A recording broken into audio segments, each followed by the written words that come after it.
జనగణ మంగళ నాయకుడా ఘనమగు చరితల నాయకుడా పలుతరములు మము పరిపాలించర స్వామికుడా నవయుగ మేధో సైనికుడా సమయము తెలియని సేవకుడా యువన వ్యాంధ్రకు ప్రగతిని చూపర సాధకుడా వైతాళికుడా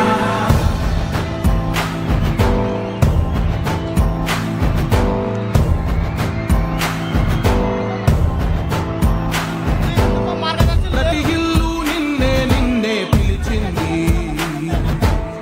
ప్రతి గడప నీకే స్వాగతమంటోంది ప్రతి మనసు నువ్వే గెలవాలంటోంది పెద్ద కొడుకు నీవై తోడున్నావు చాలు జరుగుతుంది మాకు మేలు మేలు ఇంటి పెద్ద నీవై నిలిచి ఉంటే చాలు ఇల్లు వేసి పోవ రాష్ట్రమంతటా శాంతి క్రాంతి సంతోషాలు నాయకుడా నాయకుడా మళ్ళీ ఈనాటి పేదల సేవలో కార్యక్రమానికి విచ్చేసిన ప్రతి ఒక్కరికి పేరు పేరున ఘన స్వాగతం తెలియజేస్తూ ఈనాటి కార్యక్రమ ప్రారంభ ఉపన్యాసం చేయవలసిందిగా నెల్లూరు జిల్లా పరిపాలనాధికారి గౌరవనీయులు శ్రీ హిమాంశు శుక్లా ఏఎస్ గారిని సగౌరవంగా కోరుకుంటూ ఉన్నాం. గౌరవ ముఖ్యమంత్రి శ్రీ నారా చంద్రబాబు నాయుడు గారికి, మంత్రివర్యులకు, ప్రజాప్రతినిధులకు, అధికారులకు, ప్రజలకు హృదయపూర్వక నమస్కారం.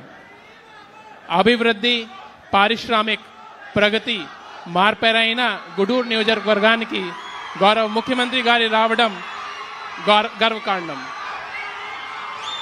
గుడూరు, కోట, చిలుకూరు, మోత్కూరు మండలాల్లో 27 మెగా పరిశ్రమలు, 28,000 కోట్ల పెట్టుబడులు, 20,000 ప్రత్యక్ష ఉద్యోగాలు కల్పన జిల్లా పారిశ్రామిక అభివృద్ధికి నిదర్శనం.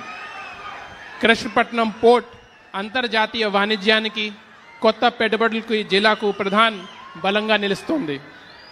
గవర్నమెంట్ ఆఫ్ ఇండియా ద్వారా 3,500 కోట్లతో ఏర్పాటు చేస్తున్న మెగా ఫర్నిచర్ పార్క్ భారతదేశంలో ఆంధ్రప్రదేశ్కు రావడం చాలా గొప్ప విషయం. అది నెల్లూరు జిల్లాలో గుడూరుకి రావడం ఇంకా గర్వకారణం. ఈ మెగా ఫర్నిచర్ క్లస్టర్లో 400 నుంచి 500 తయారు యూనిట్ ఏర్పడి కృష్ణపట్నం పోర్ట్ అనుసంధానంతో వేలాది మందికి ప్రత్యక్ష పరోక్ష ఉపాధి లభించడం జరుగుతుంది. ప్రతి నెల పేదల సేవలు ప్రభుత్వం కార్యక్రమం ద్వారా స్వయంగా ప్రజలకు సామాజిక పెన్షన్ అందజేస్తున్న గౌరవ ముఖ్యమంత్రి గారికి ధన్యవాదాలు.